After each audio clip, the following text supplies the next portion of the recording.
Hey y'all, it's Davy Mooney coming to you from the University of North Texas, where I run the jazz guitar program.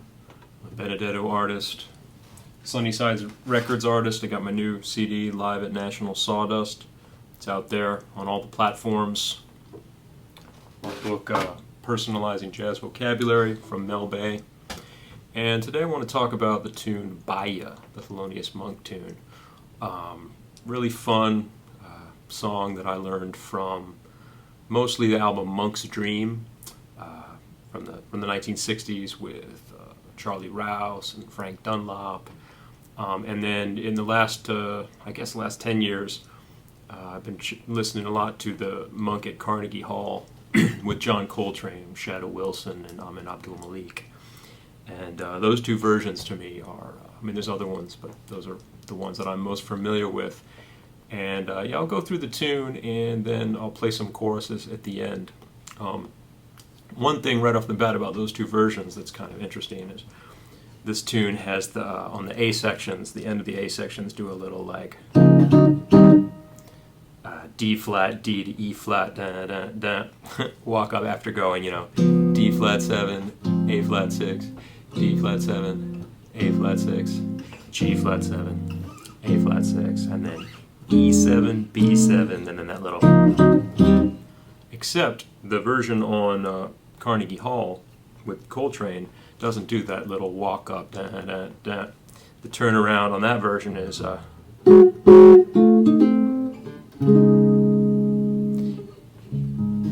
he just plays like a D flat 2 chord. I call it the message in a bottle chord because it's like that.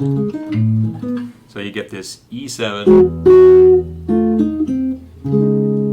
B7 to, like D flat, A flat, E flat. There's probably another note in there that Monk is playing, but I can't get more notes than that on the guitar. And it's a really cool, Monkism. He ends on In Walked Bud. There's a lot of versions where he'll go. Sort of when the tune ends on a 1, like the root, he'll go down a whole step and play that. It's like a double power chord for all you guitar players out there. Message in a bottle chord. So I'm on these versions, or on this version where I'm going to play on the tune, I like playing off of that chord rather than doing that, which to me is fun but gets a little bit monotonous. I have to play with that over and over again. So yeah, the harmonically the tune's in A flat. And it starts off, basically you've got D flat 7 to A flat. So you got like a 4-1 kind of plagal cadence, if you will. Another way to think about that is kind of like A flat minor to A flat major, some variation.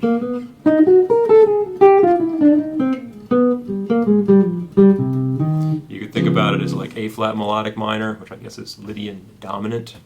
You could probably play A flat Dorian. I guess in that instance it's really D flat mixed Lydian, but the same collection of notes. The melody itself goes. So you kind of have that augmented triad in there. Starting on A flat, but a B augmented triad. So that could argue for you could just play off augmented sound. I've been really into augmented triads these days. So it does that twice, and then it goes G flat 7 to A flat 6, which is kind of, I notice around here folks have been calling it a backdoor 5-2-5-1, in the sense that it's flat 7 back to 1. I learned that harmony as excuse me, a subdominant minor progression. The idea that in this song you kind of have subdominant is the 4 chords. You have 4-1, 4 dominant 1. And really G flat 7 is a kind of like D flat minor going back to A flat. It's like the, I think of it as also like a Beatles kind of sound where you have like 4 minor 1. Obviously it predates the Beatles, and I think like Lennon and McCartney were trying to sound like old standards, but you hear that a lot, like after you've gone and left me crying, after you've gone, or just Friends does that. So yeah, basically the A section you got dominant 4-1, dominant 4-1, 4 minor 1, aka flat 7 dominant. So you could play a D flat minor sound over that, a G flat dominant sound, back to A flat. The melody goes. The melody plays almost like I guess that's an E major 7 arpeggio, which if you think about it is, D flat minor from the third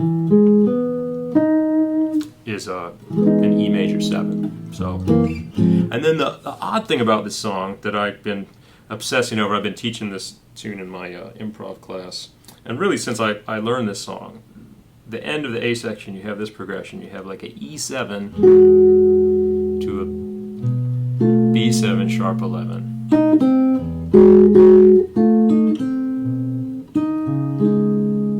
To D flat 2, or sometimes D flat, D, E flat 6. And it's kind of a strange progression, because I remember when I first saw this tune, I thought that maybe it was, I was reading it off a lead sheet, and I thought maybe it was backwards, like that they meant to say B7, E7, E flat, because then it would kind of be like a 2-5-1, but it's almost backwards,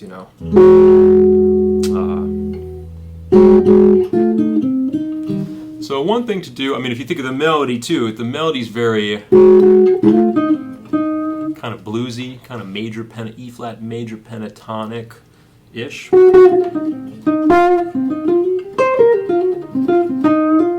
Right, and then underneath that you have some kind of unusual harmony. So I've been, like I said, thinking about this progression a lot, and sometimes I'll just play off the chords, just kind of take it literally and use my, my idea of negative guide tones and think like, okay, well that's the melody notes.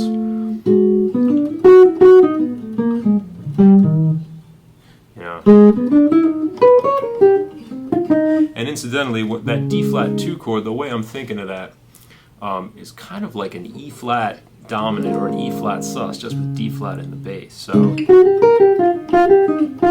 sometimes I'm just playing like an E flat major pentatonic.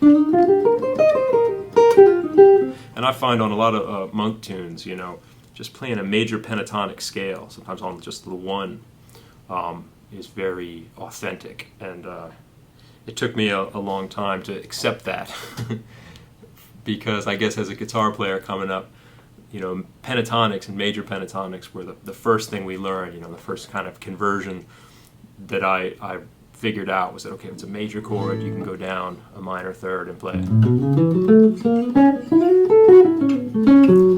pentatonic scale and, a minor pentatonic. I used to convert everything to minor pentatonic. And I could solo over that. And then I guess when I got into jazz, I thought of that as being kind of simplistic. And, I guess part of the thrill of getting into jazz is you have this complicated harmony and you're playing, different kind of language. And so the idea of major pentatonic was kind of like, huh? But yeah, the Monk tunes, like I remember playing Played Twice is another one where you have C major 6 and then D flat 7, A7, which is an interesting progression. And you listen to Monk and Charlie Rouse playing it, and a lot of times he just go in C major,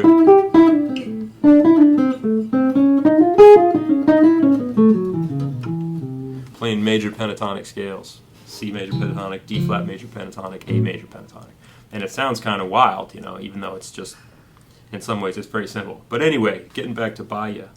So yeah, that progression, I can play off of the, just the notes of those chords. And look for commonalities like the note, F sharp, G flat,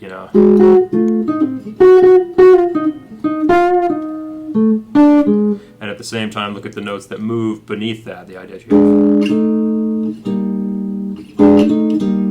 It's almost kind of like a gospel sound harmony, the idea that in some sense a B7 could go to E flat.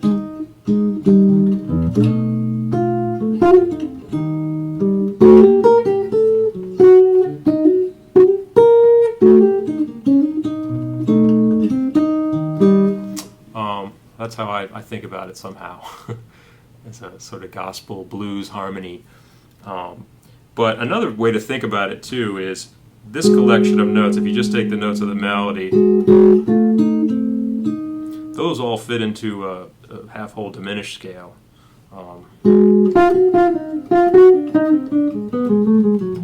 that collection of notes. But I kind of feel like a diminished scale doesn't quite give you the right flavor. I'm always looking for, as I play these tunes more and more, and I teach them to people, I start to narrow down the language that I play to try to just find the choice notes and choice little collections of notes that I'll then improvise on. And my theory knowledge and my my harmony nerd propensities get me some of the way there. They get me to the ballpark, and then just playing the song and considering, okay, theoretically that should kind of work, although theoretically that's a pretty whacked progression. But what are the actual collection of notes that sound the best? One thing Coltrane plays on his solo, he goes through it a bunch of times, but heading right into the bridge, which we haven't talked about yet, but he goes, so that progression, he's like, plays something on this part, and he goes, watch this.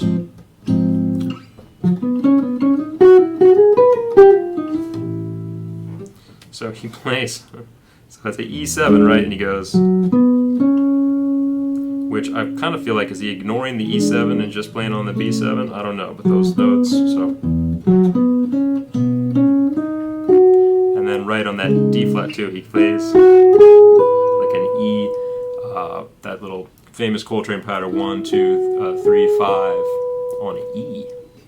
After that D flat's already happened, so maybe he's going over the bar line, and then he goes down that same little, 1, 2, 3, 5 thing, but backwards. So 5, 3, 2, 1, and E flat, and then resolves it to an E natural, because the bridge of the tune goes A major for 2 bars, A flat major for 2 bars, and then a little series of chromatic 2, 5, 1s where you have B minor, E7, B flat minor, E7, A minor, D7. And then, the last day is like the first day. So it's an interesting tune. I'm still kind of tinkering with that, those turnarounds. But yeah, I find that if I refer to the melody, steal a few things from Train, and just play off of use the negative guide tones idea, the idea of look at the notes that stay the same in an unusual progression.